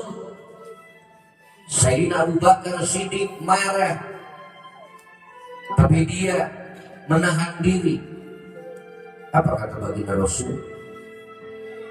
Ya Bilal, ambil pecut di rumah anakku, putriku Fatimah. Karena itu pecut yang aku gunakan ketika berperang. Ambil pecut itu, ambil cambuk itu. Sayyidina Bilal dalam keadaan bersedih. Siapa orang yang tega melihat ketika baginda Rasul dicambuk, berangkat dengan hati yang sedih, dalam keadaan marah kepada orang itu, pergilah Sayyidina Bilal bin Rabah ke rumah putrinya baginda Rasul. Lalu dia berucap salam, assalamualaikum ya Sayyidatina Fatimah. Waalaikumsalam. Ada apa ya Sayyidina Bilal? Aku disuruh oleh baginda Rasul untuk mengambil cambuk. Untuk apa? Ketika tadi baginda Rasul di masjid, siapa orang yang pernah terdolimi olehku, maka saat ini silakan untuk mengkisosku. Maka di antara para sahabat ada yang berdiri, yang bernama Ukasah. Dia mengaku pernah terpukul, tercambuk oleh cambuk yang dibawa oleh baginda Rasul. Untuk itu saya disuruh oleh baginda Rasul untuk mengambil cambuk itu untuk mencambuk badan baginda Rasul. Putri baginda Rasul dalam keadaan bersedih. Siapa orang yang berani kepada ayahanda yang sebentar lagi perpisahan yang selama-lamanya akan kita alami? Siapa? Daripada ayahku yang dicambuk, yang dikisos, lebih baik anakku Hasan dan Husain yang menjadi penggantinya. Lalu diserahkanlah cambuk itu, dipasrahkan kepada baginda Rasul. Ya Ukasah, ini cambuk yang aku pegang, silakan. Kau mengkisosku, kau memukulku. Apa kata baginda Rasul? Silakan. Kata Ukasah, ya Rasulullah, ketika aku terkena dengan cambukmu, badanku dalam keadaan tidak dipakai. Jadi mohon supaya pakaianmu dicopot ya Rasul, karena cambuk itu terkena kepada perutku dalam keadaan tidak berpakaian. Sayyidina Abu Bakar Siddiq bertahan, akhirnya dia meminta kepada baginda Rasul, ya Rasulullah, jangan engkau yang dicambuk, biar badan aku yang cambuk. Ya Abu Bakar, yang terkena cambuk itu adalah, yang mencambuk pada saat itu adalah aku, yang pakaian pantas dikisos itu adalah aku. Allah tahu bagaimana keluhuran ketinggian derajatmu. Silakan duduk. Lalu si Abu Bakar duduk. Begitupun Sayyidina Umar meminta, Sayyidina Utsman meminta, sampai Sayyidina Ali, demi nyawaku, aku rela untuk digantikan, untuk dicambuk badanku. Jangankan satu kali, berapa ribu bahkan berapa juta cambukan, daripada badan baginda Rasul dicambuk, lebih baik aku yang hancur. Kata baginda Rasul, ini adalah kisos untukku. Bahkan datang cucu baginda Rasul yang tercinta Sayyidina Hasan dan Husain untuk digantikan ketika dikisos, dicambuk. Kata baginda Rasul, wahai cucuku yang tersayang, ini adalah urusan kakekmu. Maka pada saat itu baginda Rasul dicopot badan, dicopot pakaiannya. Maka ketika Ukasah melihat perut baginda Rasul, cambuk yang dipegang, pecut yang dipegang, dia lempar jauh-jauh, lalu dia pegang erat-erat tubuh baginda Rasul, dan dia mencium perut baginda Rasul. Bagaimana kata baginda Rasul? Demi Allah, wahai sahabat-sahabatku, kalau kalian pengen tahu ini ahli surga, ini lagi antara penghuni surga, ini adalah Ukasah. Maka yang tadinya para sahabat-sahabat marah, akhirnya dia punya rasa cemburu. Ternyata kepintaran berkasa seperti itu. Gambaran daripada drama tadi yang isinya betapa cintanya bagi Rasul.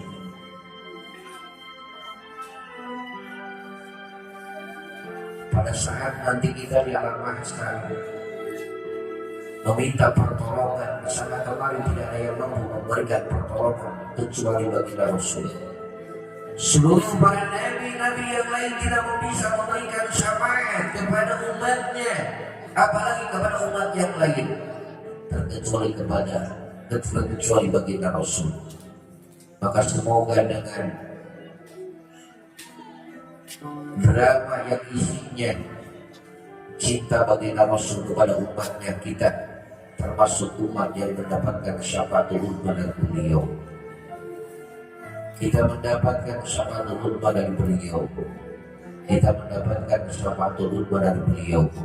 Bijahi Sayyidina wa Habibina wa Maulana Muhammad sallallahu alaihi wasallam. Al-Fatihah.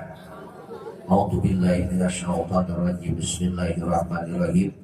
Alhamdulillahirabbil alamin arrahmanir rahim maliki yaumiddin. Iyyaka na'budu wa iyyaka nasta'in. Ihdinas siratal mustaqim. Siratal ladzina an'amta 'alaihim ghairil maghdubi 'alaihim waladdallin. Amin. Seluruh para tim, sebelum nanti para tim-tim dipoto bersama, ada 2 adegan lagi, dan nanti sesi terakhir ada pertanyaan. Kalau benar-benar menyimak nanti bisa menjawab, dan satu jawaban insya Allah ini sedekah untuk ayahanda ibunda almarhum Bapak Ica Sukriya dan almarhumah Ibu Janji binti Bapak Iko. Sejak sedekah yang bisa menjawab satu pertanyaan 50.000. Jadi nanti sesi terakhir ada pertanyaan dari kisah yang tadi dibawakan oleh anak-anak kita. Di sebelum nanti foto bersama lalu memberikan pertanyaan, kita akan meneruskan 2 episode lagi, tidak akan lama, kurang lebih sekitar 10 menit lagi. Untuk itu silakan menyimak dengan seksama.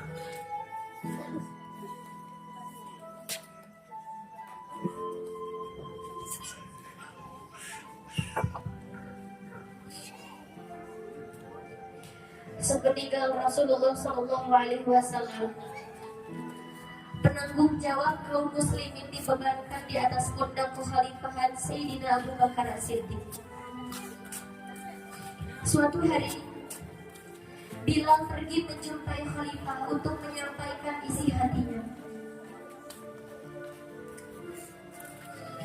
Ia meminta izin kepada Abu Bakar untuk berangkat ke Syria karena tak ada alasan lagi untuknya menetap di Madinah selepas kepergian Rasulullah.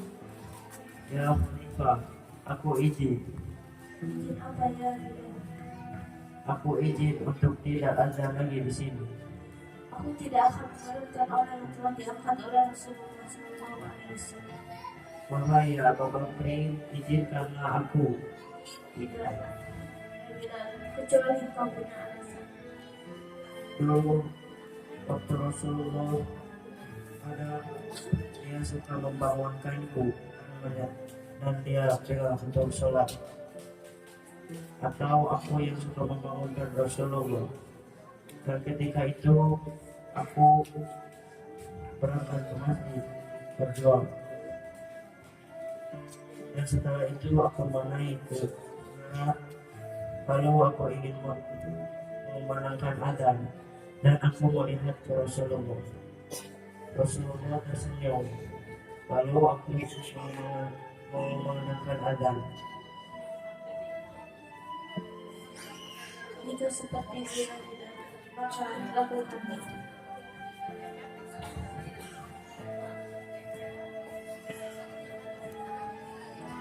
Setelah bertahun-tahun menetap di Syria, Bilal bermimpi didatangi Rasulullah. beliau menegurnya di dalam mimpinya. Mahada jafa ya Bilal, lima lam tazuruni. Wahai Bilal, apakah kau telah melupakanku sehingga kau meninggalkanku dan Madinah? Tidakkah kau merindukanku ya Bilal, hingga kau tak pernah mengunjungiku?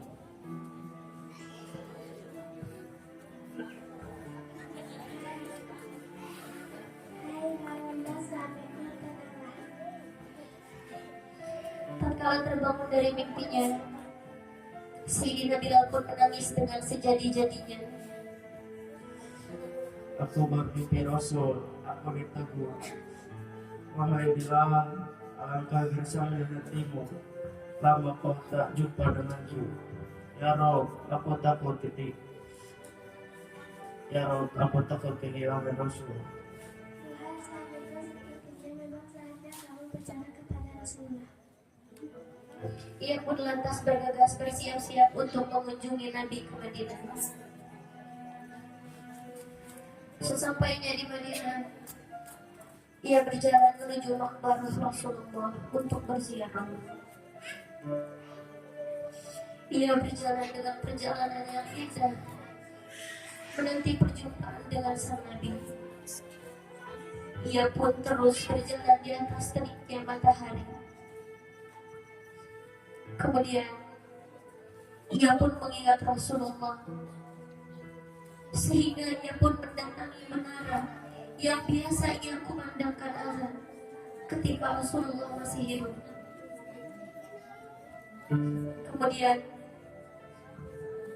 Bilal memandangkan adanya kembali setelah sekian lamanya ia tak memandangkan. Allahu Akbar, Allahu Akbar, Allahu Akbar, Allahu Akbar. Asyhadu an la ilaha illallah. Asyhadu an la ilaha illallah. Asyhadu anna Muhammadar Rasulullah. Asyhadu anna Muhammadar Rasulullah. Hayya 'alas shalah. Hayya 'alas shalah. Hayya 'alal falah.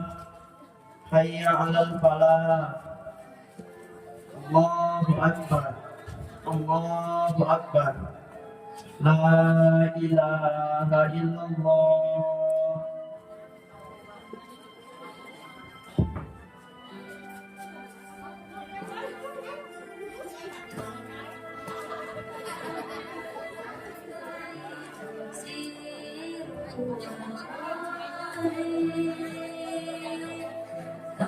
Menangis pada usul Allahu ala Muhammad sallallahu alaihi wasallam sallallahu ala Muhammad ketika berarti di alam mahsyar apruk-aprukan di alam mahsyar meta sampai di junjungan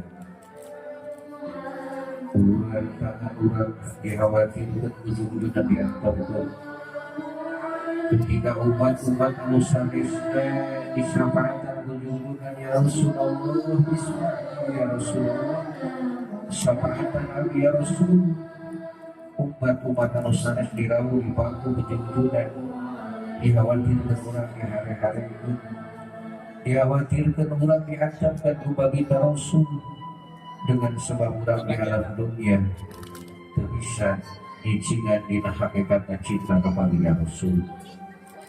Mugia sadaya para santri matulung senantiasa lahir kecintaan kepada baginda Rasul. Bagi orang sadaya simpan kanan cinta kepada Rasul.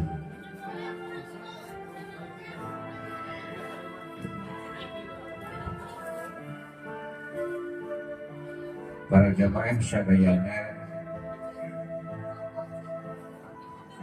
anu dibimbing ku abdi sareng staf pengajar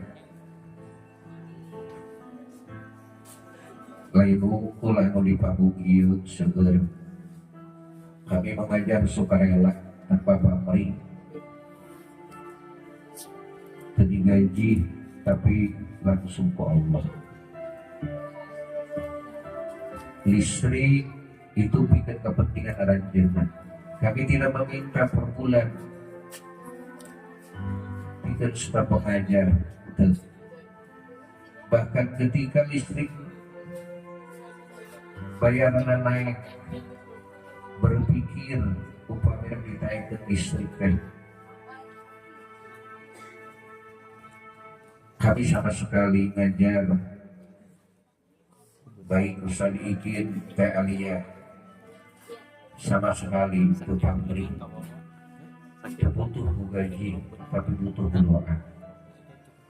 Ajar orang kali seperti kieu rupa-rupa watak tok borani kesakieu pagi ibu oge di bumi gaduh putra gaduh putu dua tiluk geus lieur tinggal ngomong sambil yang dibutuhkan oleh kami doa disadayana.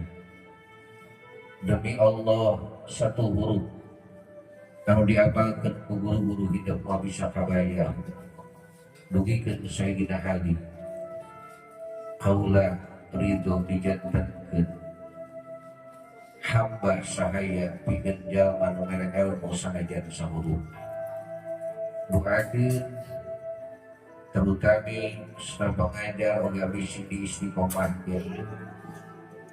Abdi ngajar ibu-ibu lain dengan keuntungan lamun nyaritakeun dengan keuntungan urusan dunia damual bisa kabayar tapi keur diajar bener enjing-enjing tabuh setengah salapan anu kadang pikeun abdi mah waktu istirahat kadang abdi upami angkat pada isya terkadang uwi ka bumi subuh beres netepan subuh bobo sakedap tos diantosan ku ibu-ibu rela ridho nu penting sadaya jamaah terusus rancaikeun dina kayan aman berkah sadaya. Abdi ngayakeun pangaosan ibu-ibu nu tadina teu pahamkan Al-Qur'an supaya bisa kana Al-Qur'an. Ini studi sirempat bukayan jadi akhirat abdi dipenta pertanggungjawaban. Aya tatangi abdi, aya wargi abdi nu santiasa maca Qur'an. Upami abdi teu ngaulan dikhawatirkeun justru ke bakal dipenta pertanggungjawaban. Ieu berulang kali budak sadayana. Generasi yang akan datang rancake berusaha terus berusaha ngajar di berulang kali sama sekali daya pemerintahan naon istudi insyaallah lillahi ta'ala karena Allah ta'ala. Kami kita mengharapkan gaji yang saja bina. Bahkan kami lebih hati-hati, bukan kami anti terhadap sumbangan dari pemerintah. Bahkan aya nu dongkap mereka yakin nyata makan gratis kami santri. Anjeunna siap menampung pikeun sabaraha jumlahna santri. Orang Subang dongkap lewat telepon heula ke bade survei bahwa orang kali santri sadinten aya jatah makan 2 kali. Abdi teu wani lamun teu acan nyarios ka guru. Akhirnya abdi nyarios ka guru hasil istiqomah di guru wayah tau. Lain hartina sumudon. Urang mawayahna. Sing hati-hati jeung waspada. Maka ibu orang kali santri doakeun mudah-mudahan sing bisa rolehkeun. Sing dijantankeun celeng anu biasa ngangkatkeun derajat ibu ramah di dunia maupun di akhirat. Terakhir pertanyaan, nanti jawaban betul dan tidaknya nanti Teh Aliyah menentukan. Musik di Matitu Oke, tadi tim penilai terus aja.